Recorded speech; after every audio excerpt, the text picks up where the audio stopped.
Hi, and welcome back to Project Parenthood. This week, we have another special holiday episode for you. It's another exclusive excerpt, this time from an upcoming release called The Good Mother Myth by Nancy Reddy and narrated by Sarah Shekels. This thought-provoking collection challenges stereotypes about motherhood and celebrates the diverse experiences of moms everywhere. The Good Mother Myth will be on sale January 21st at Audible, Apple Books, or wherever else audiobooks are sold. And now, here's an exclusive clip. Introduction. Love is a wondrous state. Before I had a baby, I was good at things. I was a graduate student in a competitive program, barreling on into a PhD in English after finishing an MFA in poetry. I raced through my coursework, completing the required classes in 2 years instead of the usual 3. I defended my doctoral exams at 36 weeks pregnant. Then went home to paint the office-turned-nursery, wobbling on a step stool as I reached to coat even the ceiling in the palest gray blue so that the tiny room was transformed into a jewel box of fresh color. I prepared for motherhood with the same discipline I'd used for every other hard thing in my life. I believed that I could handle any challenge if I worked hard enough, read the right books, consulted the experts, and followed their advice. This was one of the myths I had absorbed from the mommy blogs and the parenting advice books I consumed alongside my prenatal vitamins and leafy greens throughout my pregnancy. That motherhood was an individual pursuit at which I could excel, in the same way that I had excelled in school, in my chosen profession of academia, in the creation of a picture-perfect life for myself. One in which I believed a child would fit perfectly by dint of my careful planning and preparation.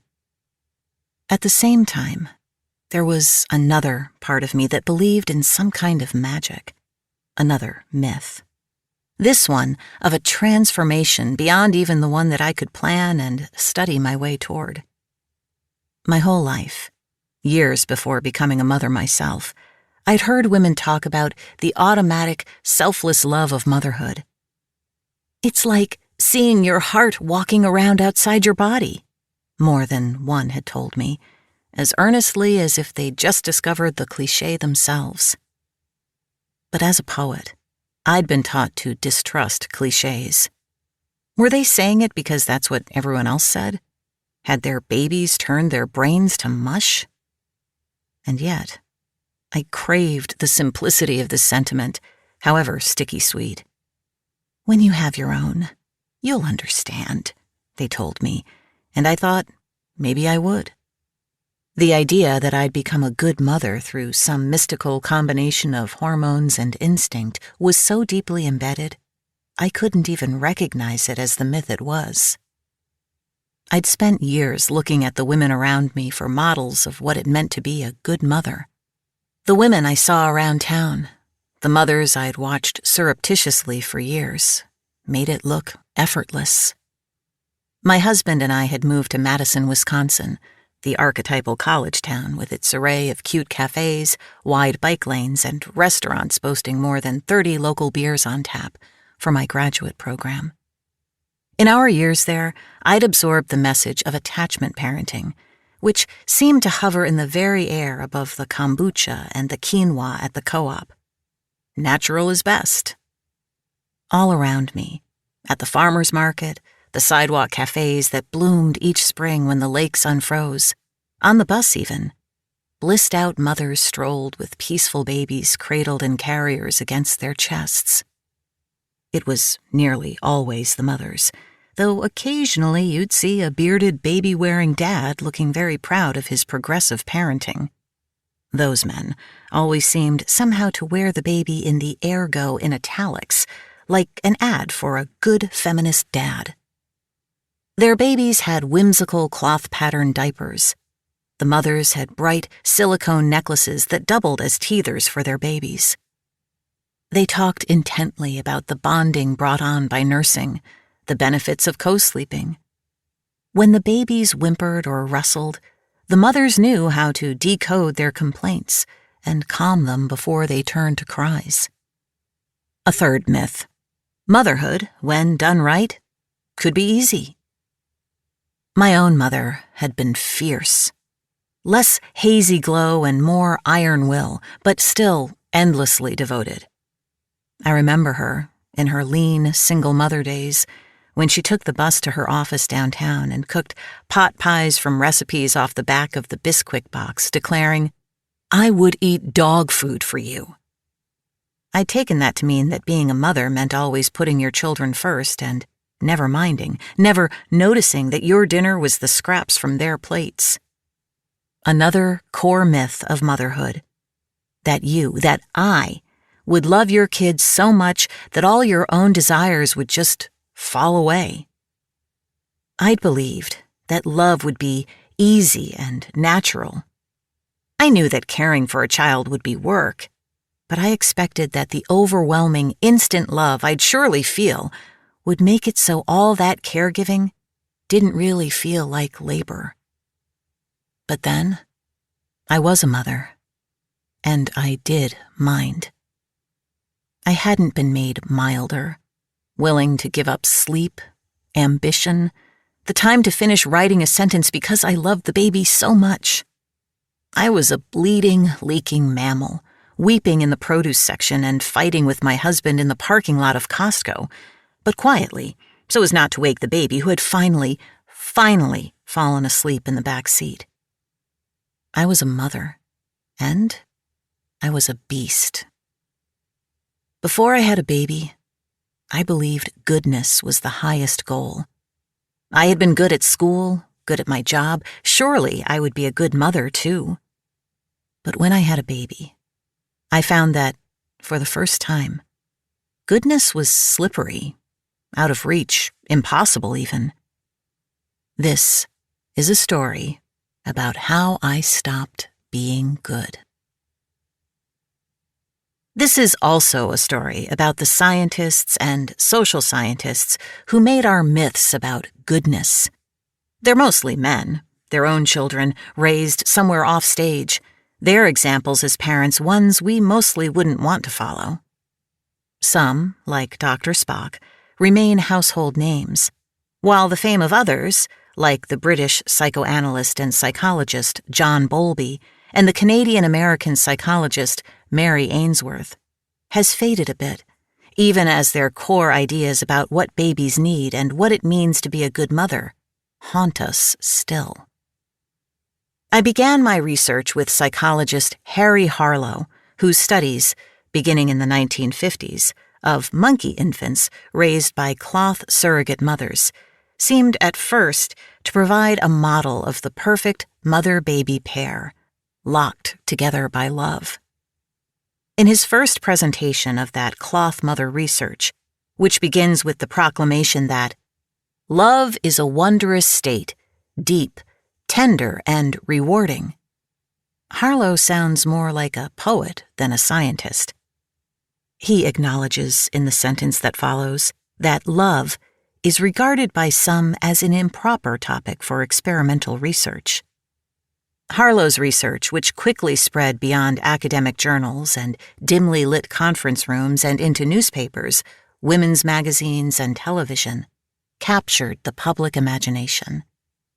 In the first years of those studies, those baby monkeys and their constantly available, endlessly adoring cloth mothers seemed like the image of a good mother and her contented baby.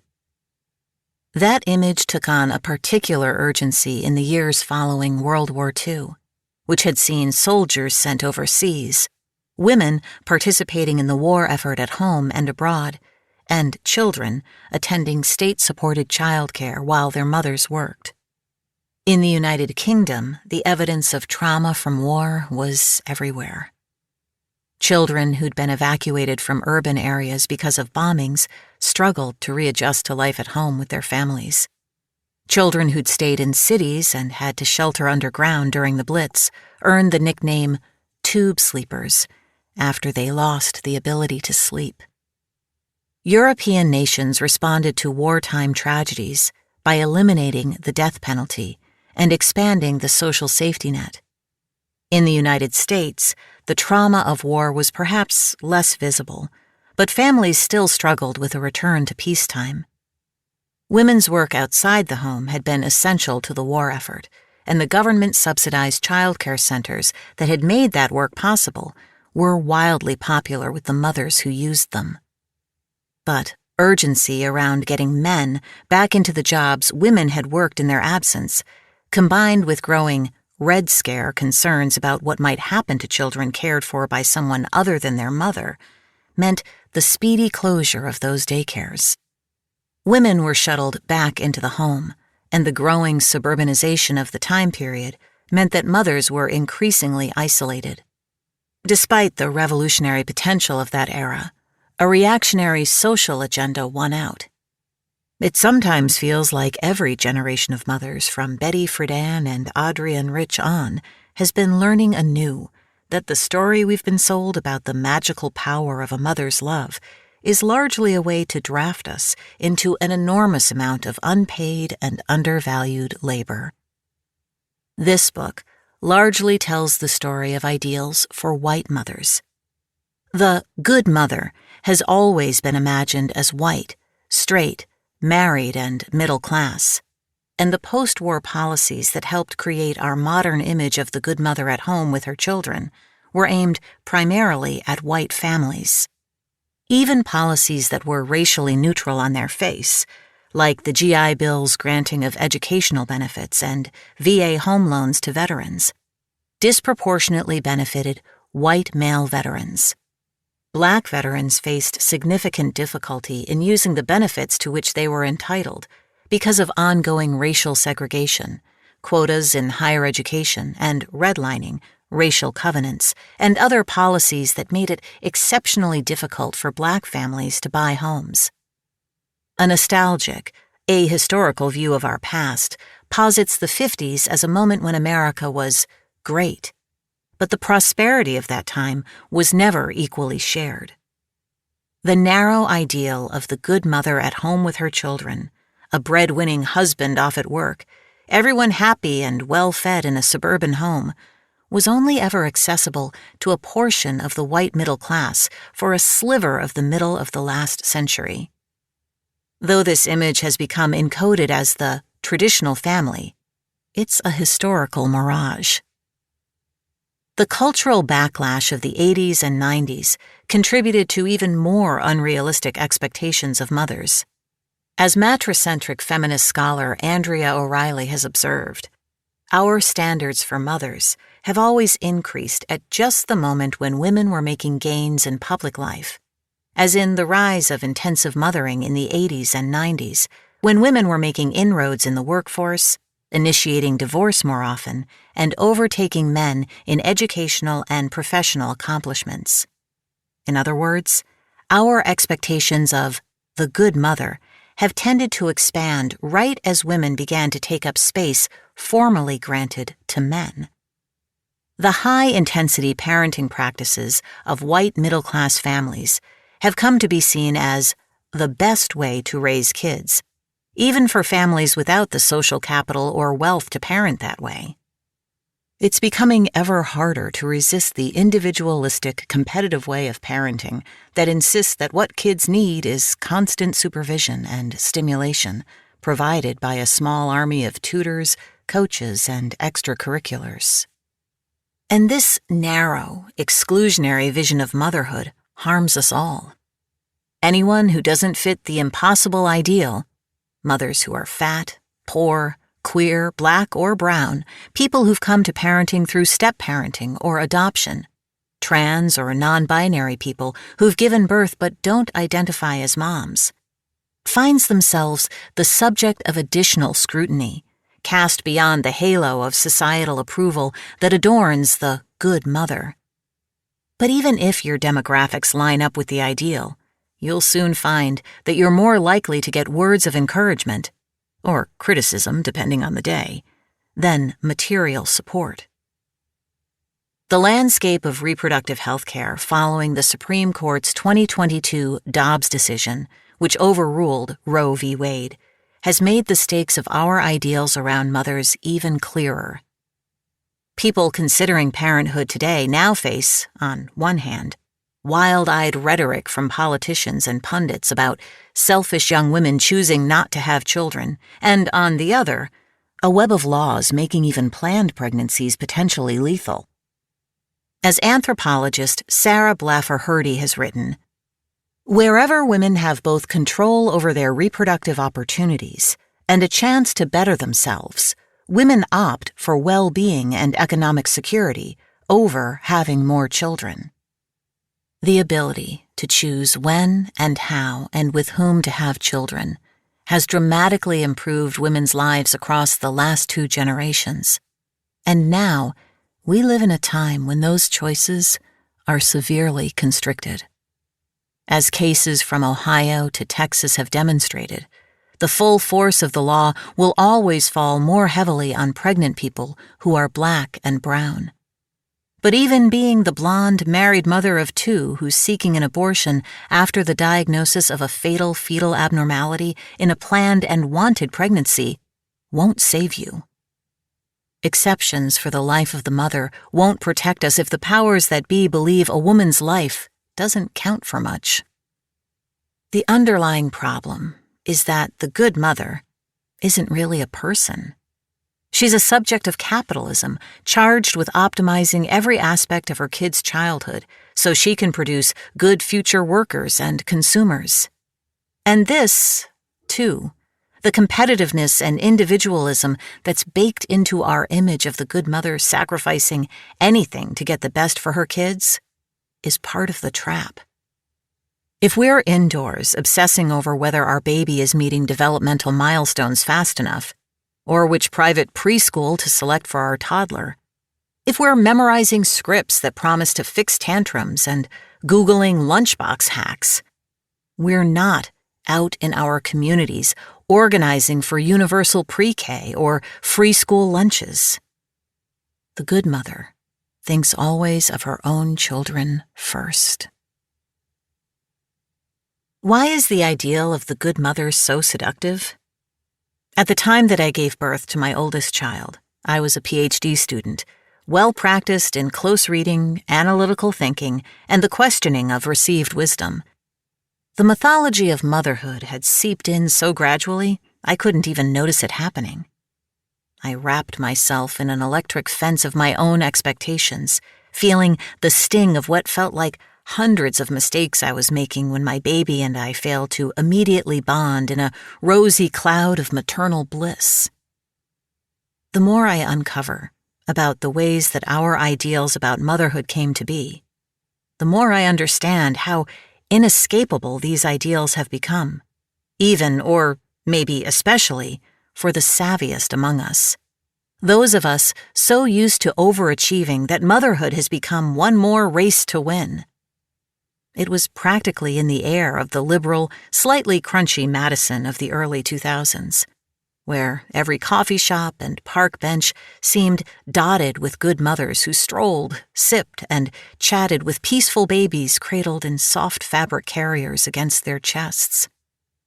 Today it's on Instagram, where performing good motherhood has become a cottage industry. It's easy to dismiss this part of it as superficial, the good mother as an aesthetic. But scratch the surface of these images of organic cotton swaddles and ethically produced toys, and discover the ways that our expectations of mothers are part of the network of power, economics, and morality that runs underneath society as a whole. And that's the project of this book, to tell the history of our bad ideas about motherhood, so we can begin to untangle ourselves from their grip. I believe that looking to the past helps us see the present more clearly. Nothing about our current culture around motherhood is natural or inevitable or unchangeable.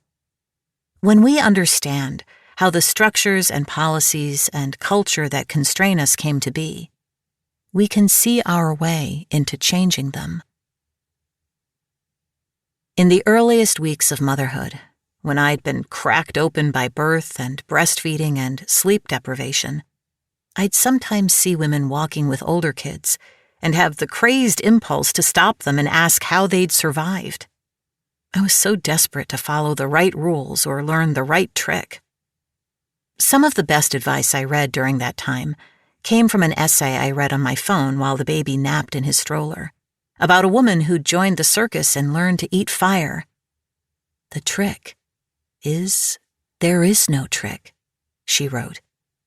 How you eat fire is you eat fire. Caring for a newborn isn't quite like eating fire, but the point stands. There's no way to make it easy. But there are a lot of ways to make it harder. By worrying about what your friends or family or strangers on the internet will think about how you birth or feed or dress your baby. By spending hours scrolling social media for advice and expertise. By trying to do it all yourself. I'll tell you how I survived. By asking for help and accepting it when it showed up. By being honest about how much I was struggling. By putting down the parenting advice manuals.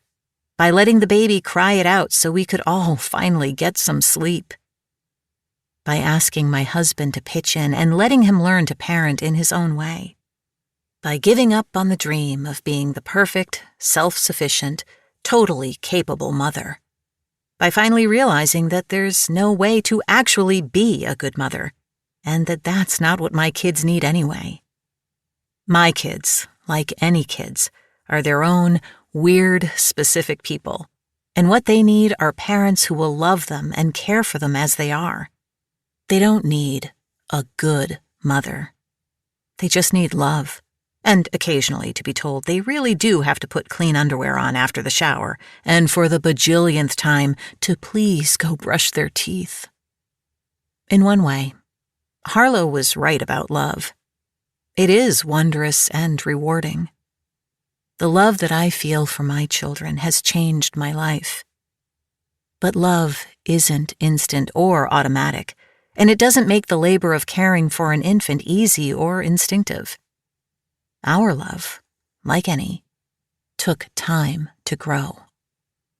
Before my first son was born, I believed both that I could read and research my way into motherhood, and that mother love would be instant and alchemical, transforming me into a sweeter, gentler, endlessly patient version of myself. I believed motherhood was both the most natural thing in the world and something that could be done correctly.